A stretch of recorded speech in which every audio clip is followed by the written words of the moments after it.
Welcome back to All the Gear. Today on All the Gear, I build this. This is a DIY laminar flow hood that you can use for tissue culture, mycology, or any other activity that requires a sterile working environment.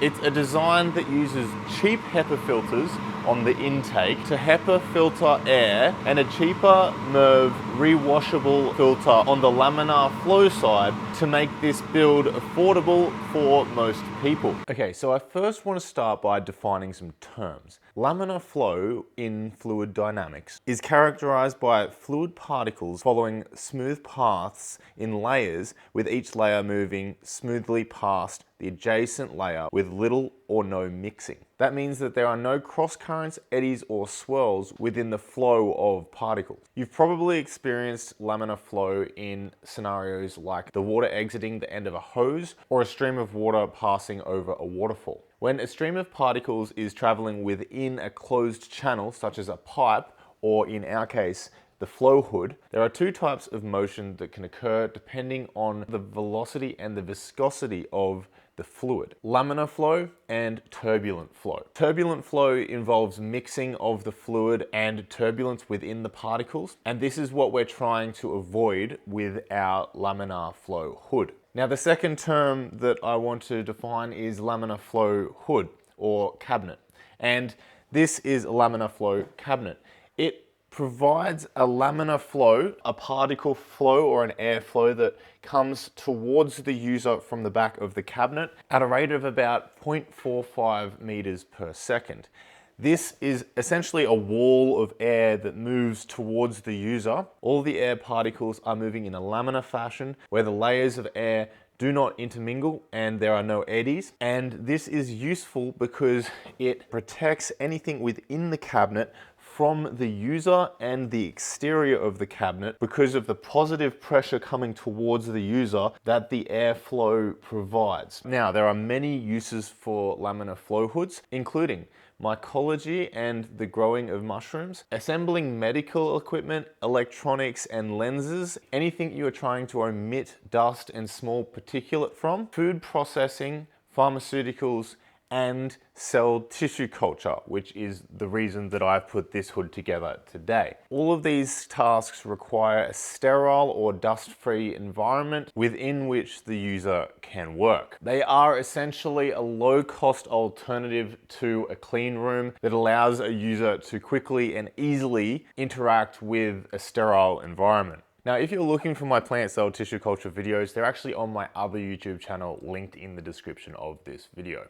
Okay, so now that we know what laminar flow is and what a laminar flow hood is used for, we can get to building one. So in my designing of this laminar flow hood, I wanted to make it cheap and accessible to everyone. So this laminar flow hood comes in at under $250 with all of the major components: the plywood, the large fan, the two HEPA filters, and the Merv filter used for the laminar flow. Under $250, 244 to be exact, and $361 Australian. Things may get a little bit confusing because I start off using a completely different fan and I realize my mistake halfway through the build. Hang in there, don't just go and purchase that first fan, because there are some mistakes that I make that you can learn valuable lessons from without spending the money that I did. For the box, I'll be using 1200 by 1200 plywood. It's really simple. All you need to do is cut up the ply into 600 by 600 pieces. So it is 4 equal quarters. One of the quarters you're going to take an extra 19 mil off, in my case, because it's 19 mil ply. Whatever the size of the ply that you're using, take that much off the edge of one of your pieces. So the beauty of this design is you can get away with using a 1200 by 1200 piece of ply, and then you can fill in around your filter with other smaller pieces of timber. If you don't have a circular saw or find it hard to use power tools, just get your hardware store to cut up the pieces into the plan that I will have written in the description below. That will reduce most of the handiwork that you'll need to do to create this hood. Okay, so now we've got all our pieces. I'm just gonna clean them up with a bit of sandpaper and we can head inside. Okay, so we're now going to assemble our top and sides, like so. I'm actually going to pre-drill just to stop any splitting. We should just be able to slide our back piece in and it should line up perfectly. There is our box compartment for the hood. I've designed it to sit onto a bench top, which is exactly this deep, which is 600 deep. It's actually this one here, which is identical to the one that I'm working on. I won't have the full 600 because I'm going to add in this bottom piece here at the back. This is also kind of where you can customize this hood the way you'd like it. That back plate, that face, will be able to fit in a variety of different filters that you can purchase online. Internally, I'm going to paint and silicone all of the edges, and I'm going to screw that back plate in as well. These next two parts are most definitely optional. I'm just going to run a router around some of the edges that I want to be chamfered, and I'm also going to hit it with the blowtorch. Seal the outside and give it the same look as the rest of the set. This is what it looks like after the burning. And I haven't done the inside because I want to paint that white so that I'm able to clean it a lot easier. So I'm going to paint the internals of the cabinet with an exterior paint. This is the closest I could get to a laboratory paint. Everywhere that isn't burnt, I'm going to paint. So it's been about 24 hours. I'm now going to add in the entry for the airflow into the back of the unit. So now is probably a good time to explain why I'm adding in a HEPA filter on the intake rather than as the rear filter. I actually did buy a HEPA filter to suit this. The order was refunded because they weren't available. And I did a bit of research and found out you don't need a HEPA filter to create laminar flow. We only need the type of filter that you would fit into what the Americans would call a HVAC system. So a Merv particulate filter, a washable Merv particulate filter, will do just fine for laminar flow. That means that this system will rely on this HEPA filter to filter out small particulates like viruses, bacteria, and bacterial spores. And this HEPA filter only costs about 42 Australian dollars. This is just a wet dry vacuum cleaner HEPA filter. To add this to our fan, I jumped on a CAD program and I designed this. This fits over the top of our intake and accepts the HEPA filter. Now the HEPA filter has a rubberized, this isn't plastic, this is rubber. It has a rubberized ring around the outside. It will fit directly over the top of our inline centrifugal fan. And it just pushes on. How good. Like so. I've also designed, this is purely aesthetic. It's just so that I can adapt ducting to the top of the unit and then use a steel hose clamp to attach it to both this and the centrifugal fan. And here I'm just drilling out the windows in the sides. So now we're going to do the large hole on top. If you don't have a really large hole saw, just trace the hole out and use a jigsaw.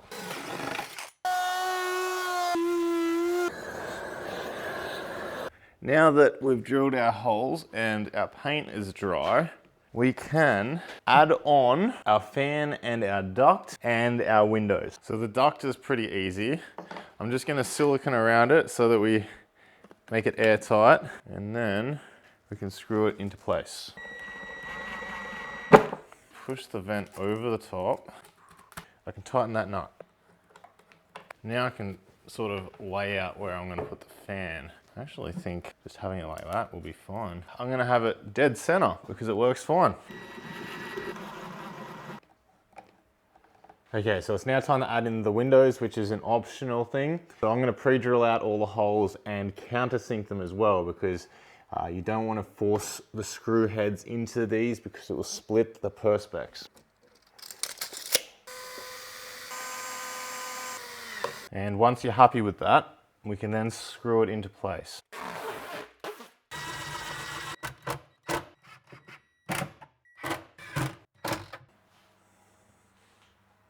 Okay, so annoyingly, the filter's taking longer than I expected. Now, the filter I'm using for the back of this compartment, it was meant to be 2 HEPA filters that were cheap HEPA filters from Kmart that fitted one of their Anko HEPA filter units. However, Kmart sent me an email saying that they've run out of stock. We're going for an alternative route. We're not going to use a HEPA filter. The filtration on the top is a HEPA filter. So the filter at the back is only required for the laminar flow. We just need the filter to essentially strain the airflow through a mesh or some kind of filtration material. I'm going to make the back of this filter. I'm going to build the frame and sandwich between a screen printing fabric. It is permeable, it'll allow air to pass through it, aquarium filter material. I'm actually going to skim through this part. I abandoned this approach, but it wasn't a total waste of time because it allowed me to discover that the fan that I was using wasn't powerful enough, didn't have enough output for the task I wanted to use it for. And there it is. That is the Laminar Flow filter finished, and we can slide that into place. All right, I'm gonna do a couple of tests and we can see how it performs. Let me see if I block this. Nope. All right, let's try without the aquarium film at all.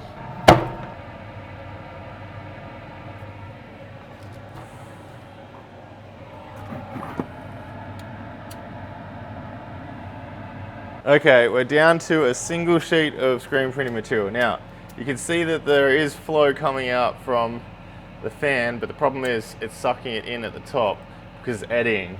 We need to stop that. Okay, so that didn't work. Back to the drawing board. It seems like the fan only has the ability to push air enough for like probably a slither of the filter, which makes sense now that I think about it. I thought I'd actually have to turn the fan down. This is a hiccup. Okay, so the fan was not powerful enough. Now, I thought about adding in more fans, but I just went for the buy a larger fan option. Now, I've seen a lot of people using the AC Infinity fans, but this was much cheaper off Amazon. This was the DUCTURBO 8-inch 200mm inline fan. I'll link it in the description below. It was $209 from Amazon, and it moves 710 CFM. Pause now for the performance information of the fan.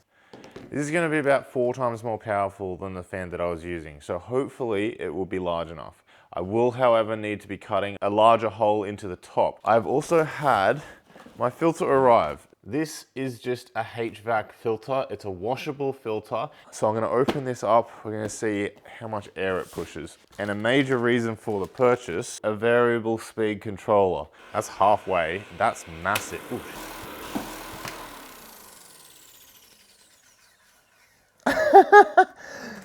Yeah, don't put anything in front of it. Wow.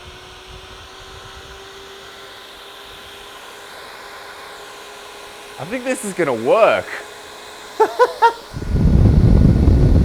So this is gonna sit like upside down like this on the unit. I'll have to redesign this part maybe. Let's see. We might actually just get lucky here and be able to just sit that in. If I can just sit that on top, that might seal itself. It's definitely reduced the flow. So I'm now going to remove my old fan. I'm not even gonna bother with ducting. I want it to drop directly into the top of my hood. I'm gonna cut a hole directly into the top and drop in the fan. Hopefully into this should just fit nice and snug. So now I'm going to get to putting in this Merv filter. It's a HVAC filter. This is the dimensions, 20 inch by 24 inch by 1 inch.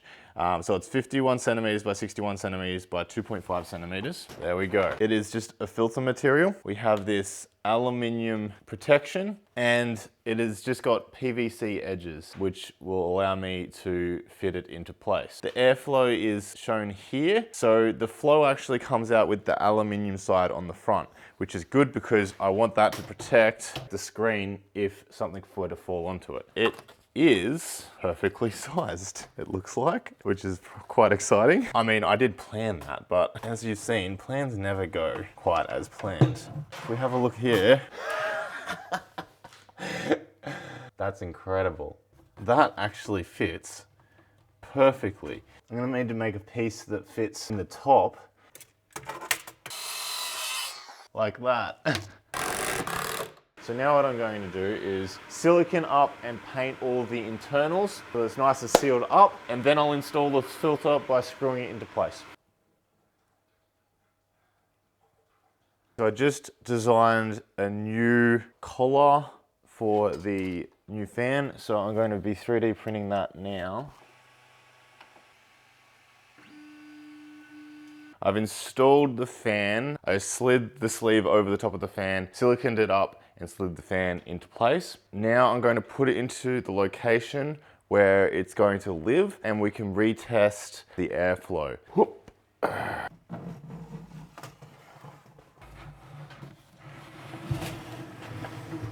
Okay, so since that last scene, I've actually used the Laminar Flow Hood to transfer a bunch of explants into sterile tissue culture media for the experiments that I'm undertaking with cloning plants at the moment. And you can see the Laminar Flow Hood in action.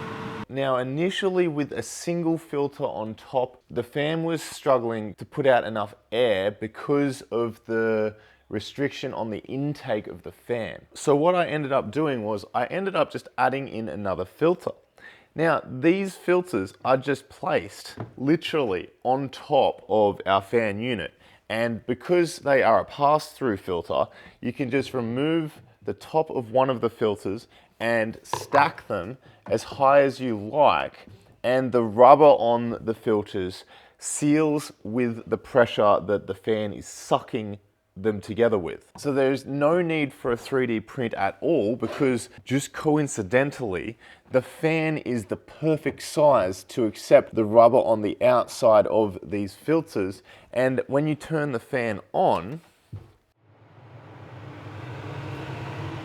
the suction actually pulls the filters into place and they seal. Now, it will obviously be better if you tape this up, and I will be taping this up, but as you can see, it works perfectly fine without any 3D print or any skilled adjustment at all. And if you're not happy with the flow because it is causing too much suction, you just add another filter and it adds surface area. I can feel the air being taken in there, and you can see the air being sucked into our filters. And down on the actual laminar flow, we've got really nice flow across pretty much the entire hood. So we've got a really steady flow, as you can see. And I even went as far as purchasing this. This is an anemometer, and it is to calculate wind speed. So right at the hood, we are at 1 meter per second. And there's 1 meter per second in the middle as well. 1 meter per second at the sides.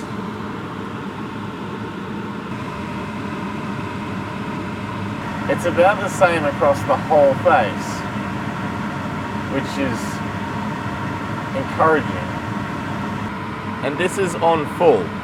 The ideal speed is between 0.36 and 0.56. So I'll just turn that down like a fraction. Now, the problem is that this doesn't go below 1 meter per second. It's just not accurate enough.